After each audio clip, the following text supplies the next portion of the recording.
नमस्कार योद्धाओं, मैं हूं रोहित और आपका स्वागत है। एक सवाल से शुरुआत करते हैं।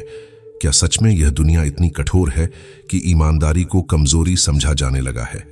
क्या आप भी उन लोगों में हैं जो हमेशा दूसरों का भला सोचते हैं, हर किसी की मदद के लिए तैयार रहते हैं, लेकिन अंत में खुद को अकेला ठगा हुआ महसूस करते हैं? अगर यह सवाल आपके भीतर कहीं गूंज रहा है तो आगे जो सुनने वाले हैं वह आपको असहज भी करेगा और शायद जागृत भी। आज हम उस सच्चाई की परत खोलने जा रहे हैं जिसे अक्सर सुंदर शब्दों और नैतिक आदर्शों के पीछे छुपा दिया जाता है। यह वह सच्चाई है जो आपको कठोर नहीं बल्कि स्पष्ट बनाएगी, और स्पष्टता ही असली ताकत की शुरुआत होती है।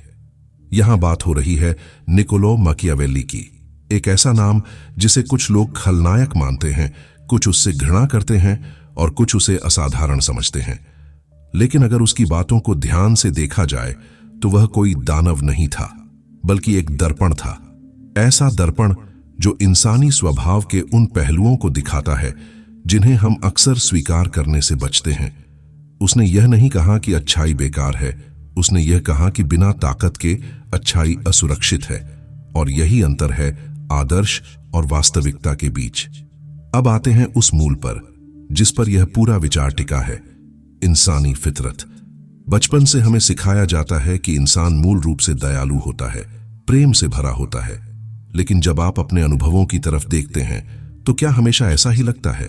क्या लोग आपकी भलमनसाहत की कद्र करते हैं, या फिर वही लोग जब मौका मिलता है आपकी सीमाओं को पार कर जाते हैं? मैकियावेली का दृष्टिकोण सरल लेकिन असहज करने वाला था। लोग अक्सर एहसान से नहीं बल्कि अवसर से संचालित होते हैं।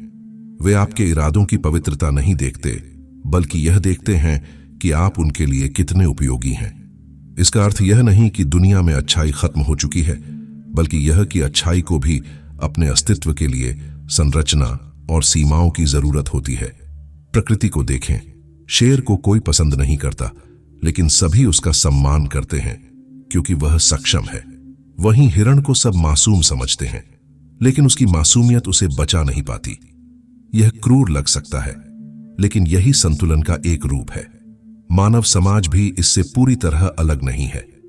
हमारे भीतर आज भी वह पुरानी प्रवृत्ति जीवित है जहां ताकत, नियंत्रण और प्रभाव को प्राथमिकता दी जाती है।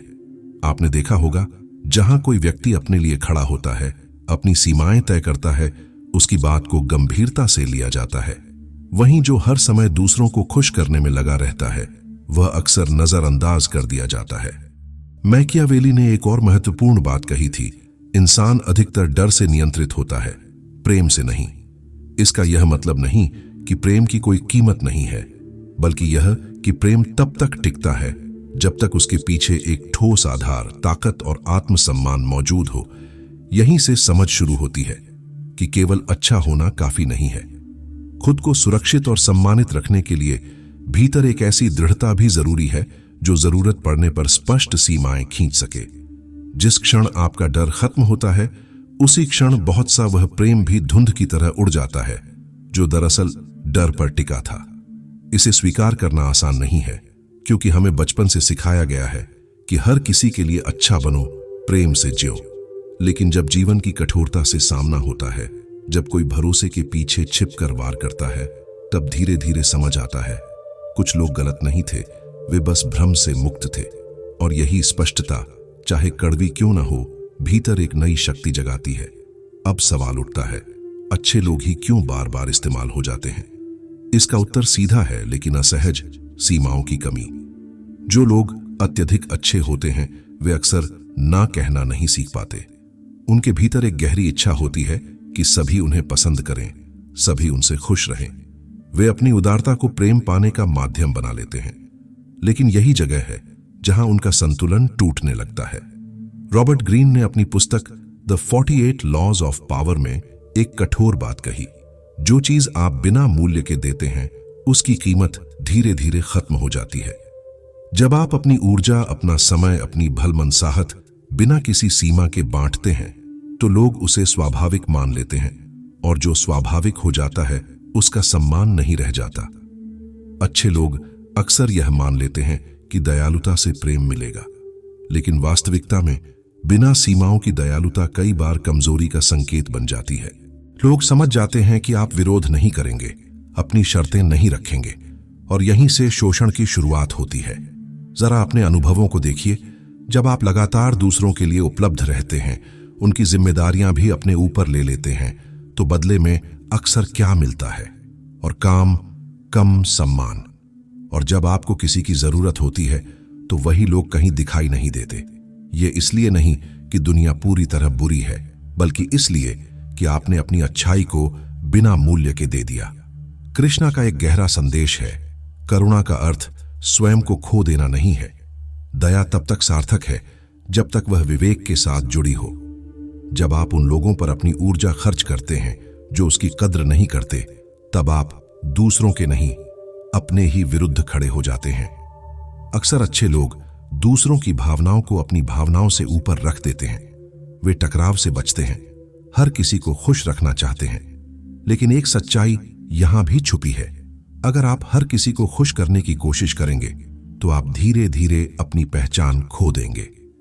जीवन और नेतृत्व दोनों में कभी कभी असहज फैसले लेने पड़ते हैं। ना कहना पड़ता है, कुछ लोगों को निराश भी करना पड़ता है, और यही वह जगह है जहां आपकी वास्तविक शक्ति बनती है।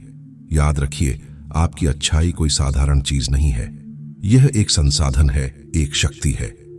इसे वहां खर्च करें जहां उसका सम्मान हो, जहां उसका मूल्य समझा जाए। क्योंकि जब आपकी अच्छाई का दुरुपयोग होता है तो केवल आपका नुकसान नहीं होता, बल्कि उस अच्छाई का भी अपमान होता है जिसे आपने सच्चाई से जिया था। अब सवाल आता है, क्या इस सब का मतलब यह है कि हमें कठोर, निर्दयी या स्वार्थी बन जाना चाहिए? नहीं, बिल्कुल नहीं। निकोलो मैकियावेली ने कभी यह नहीं कहा कि बुराई को अपनाओ। उसने सिर्फ यह समझाया कि अंधी भलमनसाहत आपको असुरक्षित बना देती है। इसलिए जरूरी है कि आप अपने भीतर मौजूद उस नियंत्रित अंधकार को पहचानें, एक ऐसी क्षमता जो आपको बचाती है, संतुलित रखती है। यह अंधकार क्रूरता नहीं है, यह जागरूकता है। यह छल नहीं है, यह सजगता है। यह दूसरों को नुकसान पहुंचाने के लिए नहीं, बल्कि खुद को नुकसान से बचाने के लिए है। मैकियावेली ने अपनी प्रसिद्ध पुस्तक द प्रिंस में एक गहरी बात कही। एक शासक को शेर और लोमड़ी दोनों होना चाहिए। शेर ताकि कोई उसे चुनौती देने की हिम्मत न करे, लोमड़ी ताकि वह जाल को पहचान सके और उससे बच सके। इसका अर्थ यह है कि जीवन में केवल ताकत ही नहीं, समझ भी जरूरी है। केवल साहस नहीं, विवेक भी जरूरी है। जब आप हमेशा एक ही रूप में रहते हैं, हमेशा नरम, हमेशा सहमत, हमेशा उपलब्ध, तो लोग आपको आसानी से समझ लेते हैं। और जिसे लोग पूरी तरह समझ लेते हैं, उसे वे नियंत्रित भी कर लेते हैं। लेकिन जब आपके व्यवहार में संतुलन होता है, कभी शांत, कभी दृढ़, कभी मुस्कुराता हुआ तो कभी स्पष्ट और सख्त, तो लोग आपको पढ़ नहीं पाते। यह अनिश्चितता उन्हें सावधान रखती है। रॉबर्ट ग्रीन भी यही संकेत देते हैं, खुद को पूरी तरह पूर्वानुमेय मत बनाओ। जब लोग आपके अगले कदम को लेकर निश्चित नहीं होते, तो वे आपके प्रति अधिक सतर्क रहते हैं। यह डर पैदा करने की बात नहीं है, यह सम्मान बनाए रखने की बात है। इसका असली अर्थ है सीमाएं बनाना। जब कोई उन सीमाओं को पार करे, तो आपको अपने भीतर के शेर को दिखाना आना चाहिए। आपकी आंखों में वह स्पष्टता होनी चाहिए, आपकी आवाज में वह दृढ़ता होनी चाहिए जो सामने वाले को संकेत दे, यहां तक ठीक है, इसके आगे नहीं।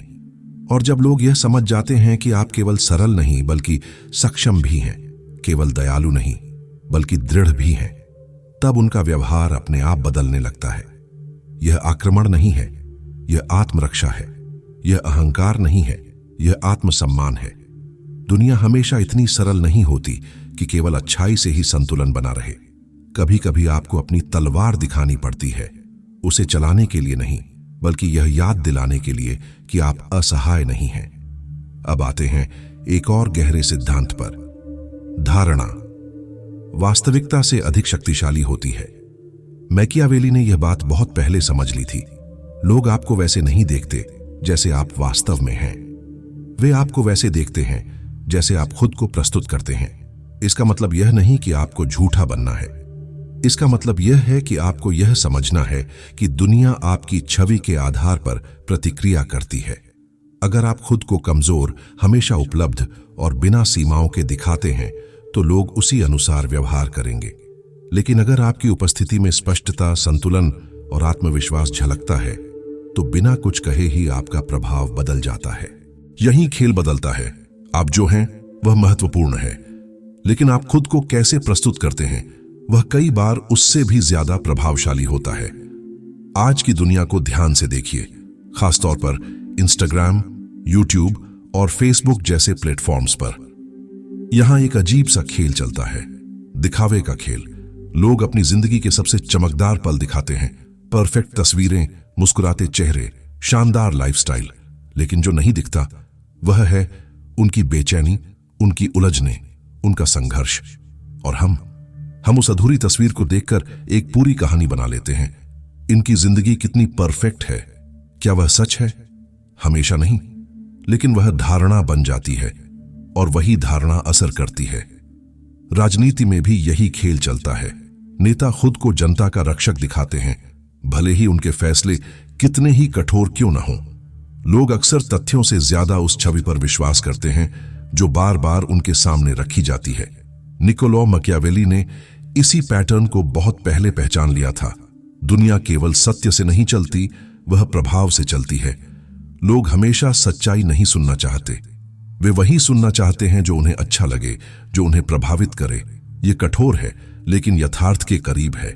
आप चाहे कितने भी ईमानदार, मेहनती और सच्चे क्यों ना हो, अगर आपकी छवि एक कमजोर, हमेशा झुकने वाले इंसान की है तो लोग आपको उसी नजर से देखेंगे और वही नजर उनके व्यवहार को तय करेगी। लेकिन जैसे ही आपकी छवि बदलती है, आप खुद को संतुलित, सक्षम और थोड़ा रहस्यमयी तरीके से प्रस्तुत करते हैं तो लोगों का व्यवहार भी बदलने लगता है।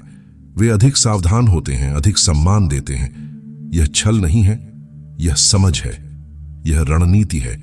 जैसे जंगल में शेर को अपनी मौजूदगी जतानी पड़ती है दहाड़ के जरिए ताकि कोई उसे हल्के में न ले, वैसे ही इंसान को भी अपनी उपस्थिति दर्ज करानी पड़ती है, बिना कुछ कहे भी। आपकी बॉडी लैंग्वेज, आपकी आवाज का उतार चढ़ाव, आपके शब्द, ये सब मिलकर आपकी छवि बनाते हैं और एक मजबूत छवि कई समस्याओं को पैदा होने से पहले ही खत्म कर देती है। अब बात करते हैं आधुनिक मैकियावेलियनिज्म की। क्या आपको लगता है कि यह सिद्धांत सिर्फ पुराने राजाओं के समय तक सीमित थे? नहीं, खेल वही है, बस मैदान बदल गया है। पहले दरबारों में चापलूसी, साजिश और सत्ता के खेल चलते थे।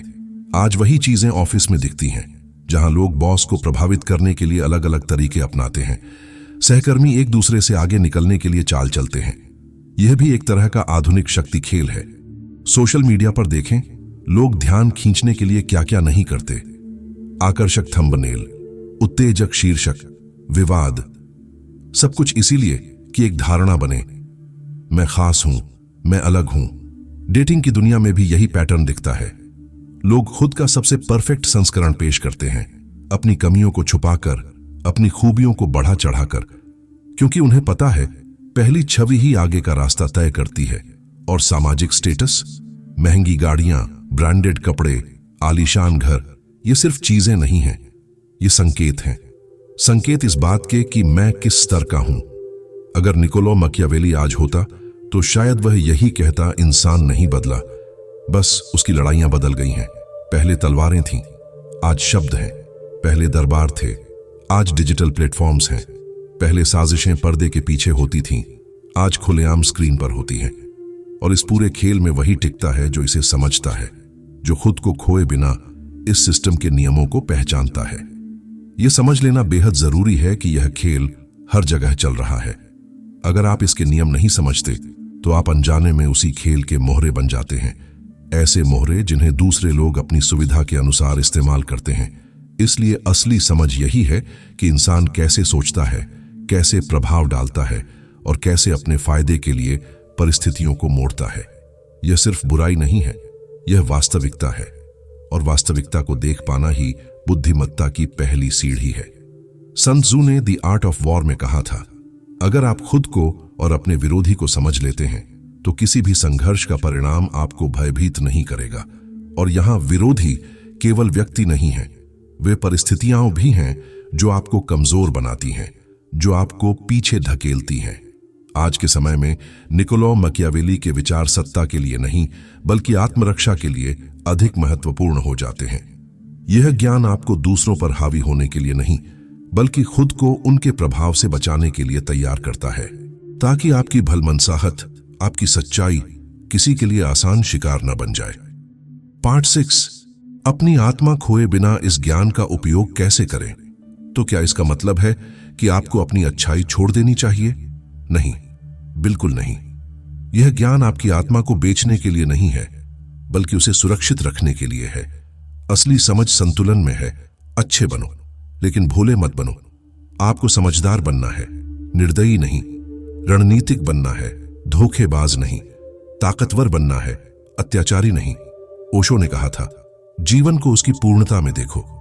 इसका अर्थ है कि केवल रोशनी को नहीं, अंधेरे को भी समझो, क्योंकि जब तक आप दोनों को नहीं देखते तब तक आपका निर्णय अधूरा रहता है। इसी तरह फ्रीडरिच नीत्शे ने बियॉन्ड गुड एंड इविल में पारंपरिक नैतिकताओं पर प्रश्न उठाया। उनका कहना था कि इंसान को अपनी समझ से अपनी नैतिकता गढ़नी चाहिए, न कि बिना सोचे समझे समाज द्वारा दिए गए ढांचे को अपनाना चाहिए। यहीं से एक गहरी बात उभरती है। आपको अपनी अच्छाई और अपनी ताकत के बीच संतुलन बनाना होगा। यही वास्तविक बुद्धिमत्ता है। अपनी अच्छाई को एक ढाल बनाकर छुपाना नहीं है बल्कि उसे एक ऐसी शक्ति बनाना है जो सही जगह पर इस्तेमाल हो, उन लोगों के लिए जो उसके योग्य हैं, और जो उसका दुरुपयोग करना चाहते हैं उन्हें आपकी सीमाओं और आपकी दृढ़ता का अनुभव होना चाहिए। शक्ति सीखना जरूरी है, दूसरों को दबाने के लिए नहीं बल्कि खुद को दबने से बचाने के लिए। जब आप भीतर से मजबूत होते हैं, आपकी अच्छाई का सम्मान होता है। जब आप आत्मविश्वासी होते हैं, लोग आपकी बात सुनते हैं। और जब आप समझदार होते हैं, कोई आपको आसानी से इस्तेमाल नहीं कर पाता। तो अपनी आत्मा को मत खोइए, उसे मजबूत बनाइए, उसे शिक्षित कीजिए, उसे इस दुनिया की सच्चाइयों से परिचित कराइए, ताकि वह टूटे नहीं बल्कि और स्पष्ट हो। आज जो बातें आपने सुनी वे शायद थोड़ी असहज लगी हों, लेकिन अक्सर वही असहजता जागरूकता की शुरुआत होती है। याद रखिए, दुनिया केवल नैतिकता से नहीं चलती, वह समझ और रणनीति से भी चलती है। और इसमें कोई बुराई नहीं कि आप भी समझदार बने, बस संतुलन के साथ। अपनी अच्छाई को कमजोरी मत बनने दीजिए, उसे ऐसी ताकत बनाइए जिसे कोई तोड़ न सके। अब निर्णय आपके हाथ में है। क्या आप वैसे ही बने रहेंगे जैसे अब तक थे, या इस समझ को अपनाकर अपने जीवन के नियंत्रण को अपने हाथ में लेंगे? जो लोग सुनकर भूल जाते हैं वे अक्सर परिस्थितियों के अनुसार ढलते रहते हैं, लेकिन जो समझकर बदलते हैं वे परिस्थितियों को बदलना सीख जाते हैं। अगर यह बात आपके भीतर कहीं उतर गई है तो इसे आगे बढ़ाइए, क्योंकि हर उस इंसान को यह समझ मिलनी चाहिए जो अच्छा है लेकिन खुद को खो रहा है। अगली बार जब कोई आपकी सीमाओं को परखने की कोशिश करे तो बस मुस्कुराइए, क्योंकि अब आप जानते हैं कि जवाब कैसे देना है। मैं आपसे फिर मिलूंगा एक और गहरी सच्चाई के साथ।